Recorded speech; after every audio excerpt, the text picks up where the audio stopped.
بسم الله الرحمن الرحيم. يا رب تكونوا كلكم بخير. النهارده بقى هنحقق المعادلة الصعبة، وهي ان احنا ناكل لانشون في البيت نضيف طعمه زي الجاهز بالظبط من غير اي مواد حافظة. بالعكس، ده هنحط فيه كمان اضافات هتخليه قيمته الغذائية عالية جدا. يعني انتي بتقدميه لولادك وانتي مطمنة ان هما بياكلوا حاجة مفيدة وحاجة صحية، مش زي اللي احنا بناكله من بره ومش عارفين مصدره ايه او معمول ازاي. فتابعي بقى معايا الخطوات خطوة خطوة علشان تعرفي كل الأسرار اللي هنعمل بيها اللانشون النهاردة. أول حاجة أنا عايزة أحط له لحمة مفرومة عشان أزود القيمة الغذائية لولادي.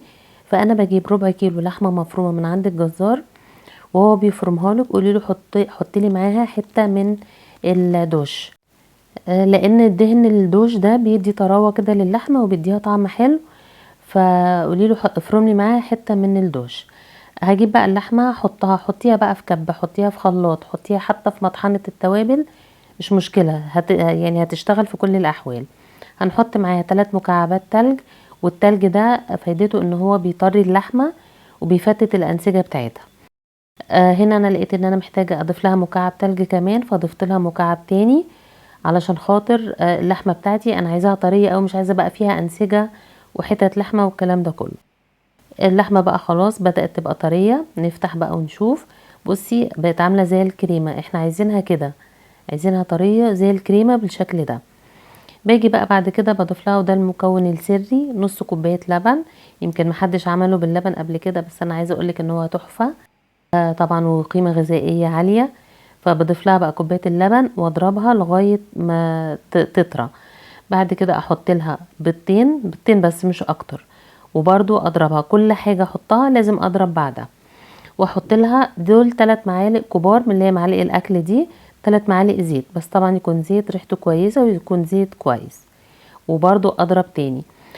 بعد كده بضيف لها معلقه دقيق، والدقيق هنا هنضيفه معلقه معلقه، مش هنضيفه مره واحده، لان طبعا حجم البيض بيختلف من مثلا من حد لحد. ممكن انتي تكوني مثلا زودتي التلج شوية، كوبايتك بتاعة اللبن اكبر شوية. فهنبتدي نحط الدقيق معلقة بمعلقة لغاية ما نوصل للقوام اللي احنا عايزينه. انا هنا حطيت 4 معالق كبار لغاية ما اداني القوام اللي هو بالشكل ده. خلاص بعد كده بقى، هو احنا عايزينه كده قوامه طري كده ونفس السم كده. بعد كده بقى هبتدي احط التوابل بتاعتي، احط نص معلقة من بهارات اللحمة، واحط معلقه كبيره من مرقه الدجاج اللي هي البودره، ومعلقه كبيره من ده توم على بصل باودر، ومعلقه من البابريكا المدخنه. والمكون بقى اللي هيخليهولك زي الجاهز بالظبط هي الحبهان، هتحطي معلقه من الحبهان المطحون ده، وانتي بتسويه هتشمي ريحته، هتحسي فعلا ان هو زي اللانشون الجاهز بالظبط. فاهم حاجه في كل ده الحبهان. هاجي بعد كده اضيف لها نقطه من لون الطعام اللي هو الصحي. ممكن كمان تضيفي عصير بنجر لو حابة يعني، اكيد هيضيف قيمة غذائية عالية جدا. لكن انا ما كانش عندي بنجر فحطيت لون من الوان الطعام اللي هو الجيل، ودي الوان صحية. هاجي بقى هجيب كيس حراري اللي هو بيدخل الفرن، واحط في حاجة زي كده عشان اعرف اصب فيها، وافضي اللانشون بتاعي. بصوا اللون ده او الدرجه دي من اللون حلوه قوي، ما تقلقوش، مش هتبقى فاتحه او مش هتبقى غامقه، او مش هيبقى الاحمر زياده، لان هي لما هتستوي الاحمر ده هيهدى شويه وهيقل شويه. هنحطها بقى في الكيس، وهنحاول بقى على قد ما نقدر ان احنا نطلع الهواء اللي فيها. نفضل بقى نضغط كده في الكيس شمال يمين لغايه ما نطلع، نحاول نطلع فقاعات الهواء اللي هي موجوده جوه. طبعا ما نستعملش اكياس سندوتشات لان هي بتبقى مضره جدا. نستعمل الاكياس الحراريه دي صحيه. فنبتدي بقى نتني الكيس كده، واجيب الفويل بتاعي. ممكن لو انتي قلقانه ممكن تحطي طبقتين من الفويل، انا هنا حطيت طبقه ورجعت حطيت طبقه تاني، وهضغطها بقى هلفها كده. واحنا بنلف نضغط، لان طبعا في المصانع الحاجات دي بتتعمل بالكبس، بيبقى في ضغط كده وبتتعمل بالكبس. فاحنا نحاول على قد ما نقدر، طبعا دي حاجة معمولة في البيت، بس نحاول على قد ما نقدر ان احنا نضغط الكيس واحنا بنلفه كده بالشكل ده كده. بصوا حاولوا تضغطوه كده على قد ما تقدروا، ولو قلقانة حطي ورقة تاني من الفويل. كده خلاص بقى اللانشون بتاعنا جهز. هجيب بقى مية مغلية وهحطه فيها، حاجه يعني ايه تكون على قد اللانشون، حله تكون على قد اللانشون اللي انت عاملاه ده. ما اجيبش حاجه اصغر بحيث ان هي ما تتكسرش مني وتبقى شكلها مش كويس. هحط معلقتين من الخل، والخل ده فايدته ان هو ما بيخليش الفويل يسود ولا الحله كمان لونها يتغير. بعد بقى هسيبه لمده ساعه على النار، ساعه مش اقل من ساعه، لغايه ما اتاكد ان هو استوى تمام. هو بعد ساعه بيكون استوى. اجي بقى افتحه، اشيل الفويل ده من عليه واسيبه بقى لغايه ما يبرد خالص. يستحسن كمان لو احنا نسيبه من بالليل ونبتدي نقطعه الصبح، بس انا بصراحه يعني قطعته على طول بعد ما برد شويه كده، قطعته على طول. بس انت لو سبتيها يبقى نتيجته احلى واحلى كمان. خلاص. بنشيل بقى الفويل واسيبه لغايه ما يبرد خالص. ده كده شكله معانا. بصوا لونه بقى هدي ازاي لما قلت لكم اللون الاحمر بتاعه هيهدى. ده كده اللون بتاعه هدي وبقى لونه زي اللانشون الجاهز بالظبط. طيب هاجي بقى بعد كده نشيل ده كان برد شويه، اشيل بقى الكيس بتاعي، الكيس الحراري ده، ونبتدي ان احنا نقطعه. لو انتي مش عايزه تعمليه باللحمه ممكن تعملي زي ما عملنا كده، بس هتستبدلي اللحمه ببيض.